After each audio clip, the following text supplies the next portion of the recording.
Hello students, welcome to my channel Pragati institute. स्वागत है आप सभी का मेरे इस चैनल पर जिसका नाम है प्रगति इंस्टीट्यूट। आज मैं आप लोगों को क्रॉस सेक्शन का तीसरा लेसन जिसका टाइटल है द गंगा और जिसको लिखा है पंडित जवाहरलाल नेहरू जी ने, जो कि हमारे पहले प्राइम मिनिस्टर थे। तो इस लेसन को मैं अब पढ़ाने जा रहा हूँ। तो सबसे पहले अबाउट द ऑथर यानी लेखक के बारे में जान लेते हैं। चूँकि इस द गंगा टाइटल वाले लेसन को जवाहरलाल नेहरू जी ने लिखा है, तो इनके बारे में थोड़ा जानते हैं। Pandit Jawaharlal Nehru, the first prime minister of India. Pandit Jawaharlal Nehru जो कि हमारे भारत के प्रथम प्रधानमंत्री थे, पहले प्रधानमंत्री थे, was the true builder of modern India. वो सच्चे अर्थों में आधुनिक भारत के निर्माता थे, आधुनिक भारत का निर्माण करने वाले थे। He was also a well-known writer, और वो एक बहुत ज़्यादा जाने माने लेखक भी थे। His famous books are The Discovery of India, Glimpses of the World History and Autobiography। उनकी जो प्रसिद्ध पुस्तकें हैं उनमें द डिस्कवरी ऑफ इंडिया है और दूसरी है glimpses of the world history, और एक उनकी आत्मकथा है ऑटोबायोग्राफी। तो तीन ये उनकी मुख्य किताबें हैं, मुख्य बुक्स हैं। He was a man of international report. वो एक अंतर्राष्ट्रीय ख्याति प्राप्त व्यक्ति थे। तो स्टूडेंट्स, ये अबाउट द ऑथर लेखक के बारे में मैंने आपको बताया। और अब अबाउट द लेसन यानी इस लेसन में क्या बताया गया है, तो उसके बारे में बात करते हैं। The Ganga is an extract from the last will and testament of Pandit Jawaharlal Nehru. The Ganga एक अंश लिया गया है, और किस में से अंश लिया गया है? पंडित जवाहरलाल नेहरू जी ने अपनी अंतिम वसीयत और इच्छा पत्र जो लिखा है डिस्कवरी ऑफ इंडिया, तो उसमें से ये द गंगा टाइटल से एक एक्सट्रैक्ट, एक अंश लिया गया है, जो कि आपके इस लेसन के रूप में आपके सामने है।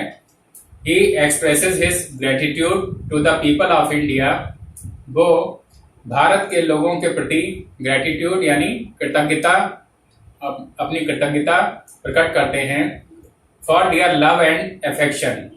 भारत के लोगों ने जो उनको प्रेम और स्नेह दिया है, तो उसके प्रति वो अपनी कृतज्ञता उन लोगों के प्रति प्रकट करते हैं, भारत के लोगों के प्रति प्रकट करते हैं। He is also grateful to his colleagues। वो अपने कुलीग्स यानी उनके साथ में काम करने वाले लोग या उनके साथी लोगों के प्रति भी ग्रेटफुल हैं, कृतज्ञ हैं। Who were his fellow partners। जो कि उनके फेलो पार्टनर्स यानी उनके साथ में काम करने वाले रहे हैं, उनके सहयोगी रहे हैं। तो उन लोगों के प्रति भी पंडित जवाहरलाल नेहरू जी कृतज्ञता प्रकट करते हैं। नेहरू चाहते हैं that his body should be cremated after his death, कि उनके शरीर का मृत्यु के बाद अंतिम संस्कार किया जाए। He wishes, उनकी इच्छा है, that a handful of his ashes be immersed in the Ganga, कि एक मुट्ठी भर राख उनकी चिता की, उनके मरने के बाद उनकी एक मुट्ठी राख इमर्स्ड यानी प्रवाहित की जाए इन द गंगा, गंगा में एक मुट्ठी भर राख प्रवाहित की जाए। And the major portion of them, और उस राख का एक बड़ा भाग be scattered over the fields, उस राख के बड़े भाग को खेतों में बिखराया जाए, स्कैटर किया जाए, फैलाया जाए। तो ये उनकी अंतिम इच्छा है। तो ये अबाउट द लेसन हो गया, यानी लेसन के बारे में मैंने आपको बताया। अब यहाँ से आपका लेसन शुरू होता है। I have received so much love and affection from the Indian people. मैंने, अर्थात पंडित जवाहरलाल नेहरू जी अपने आप को संबोधित करते हुए कह रहे हैं। इसमें आई वर्ड जहाँ आया है मीन्स पंडित जवाहरलाल नेहरू जी अपने को संबोधित करते हैं या खुद इस कहानी को जैसे कह रहे हैं, तो ये बात इसमें बताई गई है। I have received so much love and affection from the Indian people. मैंने भारतीय लोगों से इतना अधिक लव एंड अफेक्शन, प्रेम और स्नेह पाया है, दैट नथिंग, कि ऐसा कुछ भी नहीं है, ऐसी कोई चीज नहीं है, दैट आई कैन डू, जिसको मैं कर सकूं, can repay even a small fraction of it, जो कि ऐसा कोई भी कार्य नहीं है जिसको करके मैं भारतीय लोगों के इस प्रेम और स्नेह का एक अंश का भी बदला चुका सकूं या थोड़ा सा भी बदला चुका सकूं। तो ऐसा कोई भी कार्य, ऐसी कोई भी चीज मेरी समझ में नहीं आ रही है। अर्थात पंडित जवाहरलाल नेहरू जी ये बात समझने में असमर्थ हैं कि वो ऐसा क्या करें जिससे कि उन भारतीय लोगों के स्नेह का कुछ हद तक बदला चुकाया जा सके। एंड इंडीड, और वास्तव में, there can be no repayment of so precious a thing as affection, और वास्तव में प्रेम जैसी चीज का, प्रेम जैसी बहुमूल्य वस्तु का, बहुमूल्य चीज का कोई भी रिपेमेंट, कोई भी बदला चुकाया भी नहीं जा सकता है। मैनी हैव बीन एडमायर्ड, बहुत से लोगों की प्रशंसा की गई है। सम हैव बीन रिवर्ड, कुछ लोगों के द्वारा सम्मान भी दिया गया, कुछ लोगों को सम्मान दिया गया है। But the affection of all classes of the Indian people, लेकिन भारतीय लोगों के सभी वर्गों का स्नेह या प्रेम हैज कम टू मी, मेरे पास आया है, इन सच एबंडेंट मीजर, इतनी अधिक मात्रा में, मीन्स कि भारतीय लोगों के, भारत के सभी वर्ग के लोगों का स्नेह मेरे तक या मुझे इतनी अधिक मात्रा में मिला है, that I have been overwhelmed by it, कि मैं इस स्नेह को देखते हुए अक्सर भावुक हो जाता हूँ, अपने आप को बोझ तले दबा महसूस करता हूँ, उन लोगों के प्रति एहसानमंद होता हूँ। I can only express the hope, मैं केवल एक आशा व्यक्त कर सकता हूँ, मैं केवल एक आशा व्यक्त कर सकता हूँ, that in the remaining years, कि अपने जीवन के बचे हुए वर्षों में, आई में लिव, जितने वर्ष भी मैं जीवित रहूं, I shall not be unworthy of my people and their affection, मैं अपने लोगों और उनके स्नेह के प्रति कभी भी अयोग्य साबित नहीं होऊंगा। To my innumerable comrades and colleagues, मेरे, इनन्यूमरेबल कहते हैं असंख्य, मेरे असंख्य, कॉमरेड्स एंड कुलीग्स मीन्स मेरे असंख्य साथियों, सहयोगियों के प्रति, आई ओ, मैं कर्जदार महसूस करता हूं अपने आप को, an even deeper depth of gratitude, I owe an even deeper depth of gratitude, मैं कृतज्ञता के, बहुत अधिक कृतज्ञता उन अपने सहयोगियों के प्रति महसूस करता हूं, मैं उनके प्रति बहुत ही एहसानमंद हूं।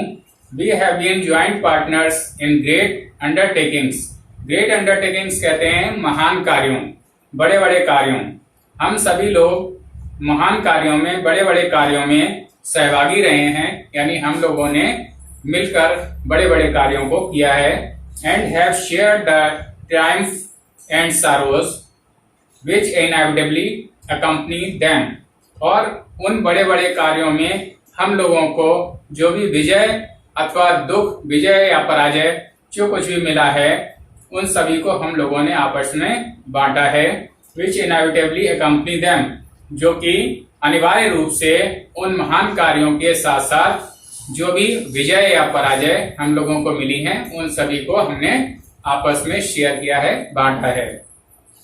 When I die, अब इस पैराग्राफ में पंडित जवाहरलाल नेहरू जी अपनी अंतिम इच्छा व्यक्त करते हैं। वो कह रहे हैं When I die, जब मैं मर जाऊं, जब मेरी मृत्यु हो जाए, I should like my body to be cremated, तो मैं चाहता हूं कि मेरे शरीर का अंतिम संस्कार किया जाए। If I die in a foreign country, अगर मैं एक विदेश में मरता हूं, अगर मेरी मृत्यु विदेश में हो, my body should be cremated there, तो मेरे शरीर का वहीं अंतिम संस्कार किया जाए। And my ashes sent to Allahabad, और मेरी राख को इलाहाबाद भेजा जाए। A small handful of these ashes should be thrown in the Ganga, एक मुट्ठी भर राख इस पूरी राख में से एक मुट्ठी भर राख शुड बी थ्रोन, उसको प्रवाहित किया जाए इन द गंगा, गंगा में एक मुट्ठी भर राख प्रवाहित की जाए, and the major portion of them, और उस राख का एक बड़ा भाग disposed of in the manner indicated below, उसको उस तरह से उसका डिस्पोजल किया जाए, उस राख का निपटारा किया जाए जैसा कि मैंने नीचे बता रखा है। No part of these ashes, इस राख का कोई भी भाग शुड बी रिटेन्ड, ना तो उसको रोका जाए और प्रेजर्व, और ना ही उसको सुरक्षित रखा जाए, यानी पूरी राख का डिस्पोजल किया जाए, उसको निपटारा किया जाए। My desire to have a handful of my ashes thrown in the Ganga at Allahabad has no religious significance, मेरी ये जो इच्छा है to have a handful of my ashes thrown in the Ganga, कि एक मुट्ठी भर राख मेरी चिता की thrown in the Ganga at Allahabad, उसको इलाहाबाद में गंगा में प्रवाहित किया जाए, ये जो मेरी इच्छा है हैज नो रिलीजियस सिग्निफिकेंस, इसका कोई धार्मिक महत्व नहीं है, किसी धार्मिक भावना के वशीभूत होकर मैं ऐसा नहीं कह रहा हूं। So far as I am concerned, जहां तक मेरा संबंध है तो मैं इस संबंध में कोई धार्मिक महत्ता या धार्मिक भावना के का उल्लेख नहीं कर रहा हूं। I have no religious sentiment in the matter, इस मामले में मेरी कोई धार्मिक भावना नहीं है। I have been attached to the Ganga and the Jamna rivers in Allahabad ever since my childhood.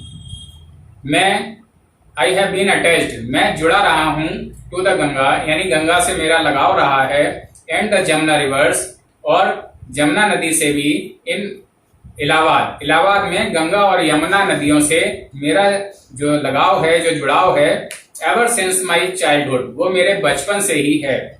And और as I have grown older, जैसे जैसे मैं बड़ा हुआ, this attachment has also grown, तो ये जो मेरा अटैचमेंट था, जो जुड़ाव था इन नदियों से, हैज आल्सो ग्रोन, वो भी अब बढ़ गया है, उसमें भी काफी वृद्धि हुई है। I have watched their varying moods, मैंने देखा है देयर वेरिंग मूड्स, यानी उनके बदलते हुए स्वरूपों को देखा है, इन नदियों के बदलते हुए स्वरूपों को देखा है मैंने। एज द सीजन्स चेंज, जैसे जैसे मौसम बदलते हैं वैसे वैसे इनके बदलते हुए स्वरूपों को मैंने देखा है। And have often thought of the history and myth and tradition and song and story that have become attached to them through the long ages and become part of their flowing waters, and have often thought of the history, और मैंने अक्सर सोचा है उस इतिहास, and myth कहते हैं कहावतों का या पौराणिक कथाओं को मैंने सुना है, एंड ट्रेडिशन, और उस परंपरा को भी मैं जानता हूँ, एंड सॉन्ग, और उन गीतों को मैं जानता हूँ, एंड स्टोरी, और उन कहानियों को मैं जानता हूँ, that have become attached to them, जो कि उन नदियों से जुड़ी हुई हैं, उन नदियों का जो इतिहास रहा है, जो उनकी पौराणिक कथाएं रही हैं, जो उनकी परंपराएं रही हैं, जो उनके गीत रहे हैं, और अथवा जो उनकी कहानियां रही हैं, तो उनसे मैंने सोचा है, उनके बारे में मैंने सोचा है, उनको मैंने गीतों को सुना है। Attach to them through the long ages, और ये सारी चीजें काफी लंबे समय से उन नदियों से जुड़ी रही हैं, and become part of their flowing waters, और उन नदियों के बहते हुए पानी का ये एक भाग बन चुकी हैं। ये कहानियां, ये इतिहास, ये कहावतें, पौराणिक कथाएं, परंपराएं, गीत और कहानियां, ये सभी उन नदियों का एक भाग बन चुकी हैं। तो स्टूडेंट्स, ये मैंने अभी आपको एक टेक्स्ट पढ़ाया है इसका, द गंगा जो लेसन है उसका, और अब मैं इसके जो डिफिकल्ट वर्ड्स हैं उनको आपको बता देता हूँ। तो फ्रैक्शन कहते हैं अंश के लिए स्मॉलर पार्ट, एक छोटा सा भाग। प्रेशियस बहुमूल्य यानी वैल्यूएबल, कॉस्टली। अबंडेंट प्रचुर या अधिक मात्रा में, इसको एम्पल भी कहते हैं, AMPLE। मेजर मात्रा या क्वांटिटी, ओवरवेल्म्ड यानी बहुत खुश होना या बहुत भावना के वशीभूत होना या भाव विभोर हो जाना, ओवरजॉयड।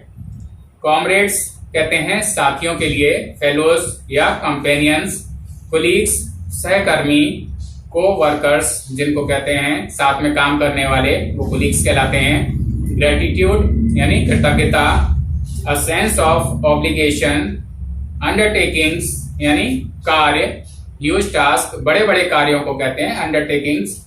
ट्रायम्फ्स, इस ट्रायम्फ्स का मीन्स है विजय या विक्ट्रीज। इनएविटेबली अनिवार्य रूप से, क्रीमेटेड दाह संस्कार किया जाए या अंतिम संस्कार किया जाए। एशेज राख, डिस्पोज्ड ऑफ निपटाया जाए। इंडिकेटेड दिखाया गया या दर्शाया गया। रिटेन्ड बचाकर रखा जाए।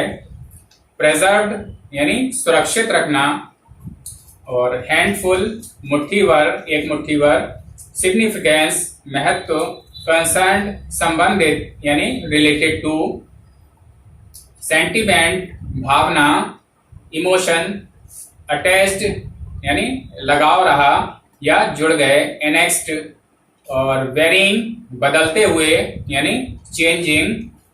मिथ पौराणिक कथाएं या फिक्शन या कहावतें जिनको कहते हैं। ट्रेडिशन यानी परंपरा।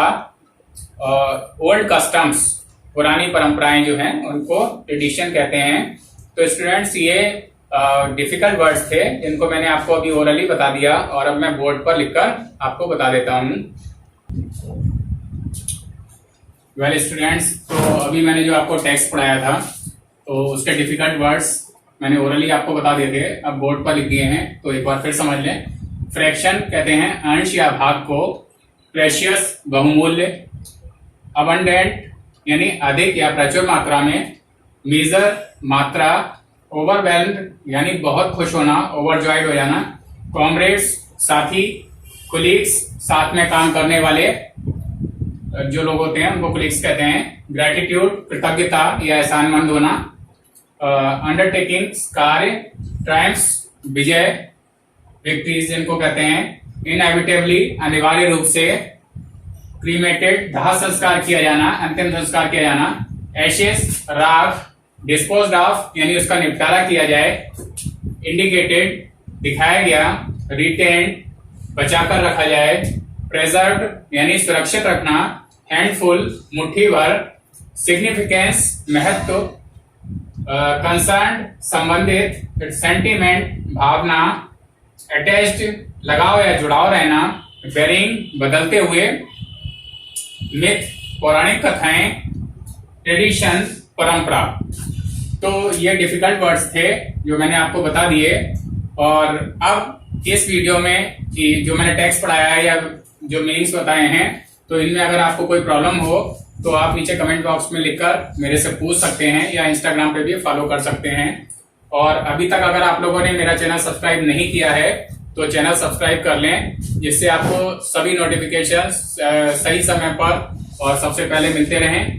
और इन वीडियोस को, इस वीडियो को और इससे पहले के भी जो लेसन्स के मेरे वीडियोस हैं उनको भी आप लोग देखें और अपने फ्रेंड्स क्लासमेट्स से शेयर करें, जिससे उनको भी कुछ इसका लाभ प्राप्त हो।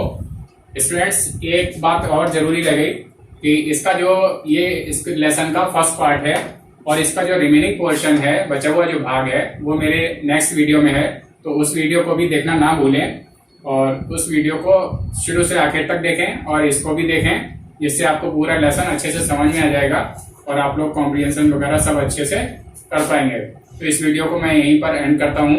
Thank you.